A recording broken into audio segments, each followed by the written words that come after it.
Hello दोस्तों, मैं हूं नीली और स्वागत है आपका आज के हमारे नए भूतिया एपिसोड में। आज की कहानी नीलिमा की है।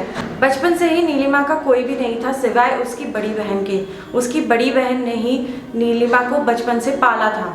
फिर एक दिन ऐसा होता है कि नीलिमा का कार एक्सीडेंट हो जाता है, जिससे उसके सर में बहुत गहरी चोट लगती है और उसे साइकोलॉजिकल प्रॉब्लम्स होना शुरू हो जाती हैं। उसको तरह तरह के हेलुसिनेशंस आने लगते हैं और उसे सपने में एक लड़की बार बार दिखाई देती है, जिसकी शक्ल उसको दिखाई नहीं देती, पर वो पूरी तरह से खून से लथपथ होती है और वो बाथ टब के अंदर लेटी हुई होती है और अपना हाथ बाहर निकालकर मदद मांग रही होती है। नीलिमा इन सारे विजन से इतनी ज़्यादा डिस्टर्ब हो जाती है कि वो अपनी बहन से भी लड़ाई कर लेती है। उसके बाद वो मुंबई के एक छोटे से अपार्टमेंट में शिफ्ट हो जाती है अकेले, क्योंकि वो अपनी बहन के ऊपर भी बोझ नहीं बनना चाहती थी, क्योंकि उसकी बहन का एक बेटा भी होता है, उसे उसका भी ध्यान रखना होता है। अब जब नीलिमा इस अपार्टमेंट के अंदर रह रही होती है तो उसे ये विजन बार बार आने लगते हैं, और यही नहीं, उस अपार्टमेंट का जो बाथरूम होता है वो बिल्कुल वैसा ही होता है जैसे उसे अपने सपने में दिखाई देता है। इसके अलावा उसे एक खून से सना चाकू भी दिखाई देता है।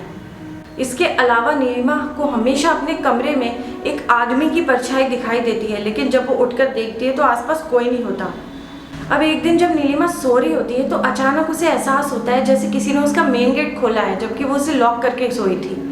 तो जब वो उठकर देखती है तो देखते ही घर के अंदर एक चोर घुस आता है।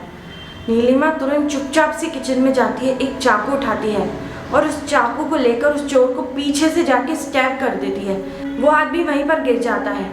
उसके बाद नीलिमा उठकर भागने लगती है और जैसे ही वो भागती है वो आदमी उसका पैर पकड़कर खींचने की कोशिश करता है।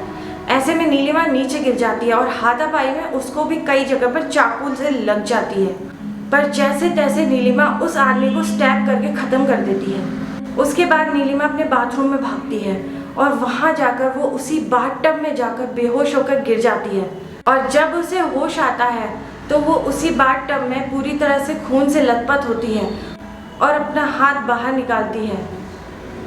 तब उसे एहसास होता है कि ये जो सब उसे विजन्स आ रहे थे वो दरअसल फ्यूचर के थे, और वो लड़की जो उसे विजन में बार बार खून में लथपथ दिखाई देती है वो कोई और नहीं बल्कि वो नीलिमा खुद थी।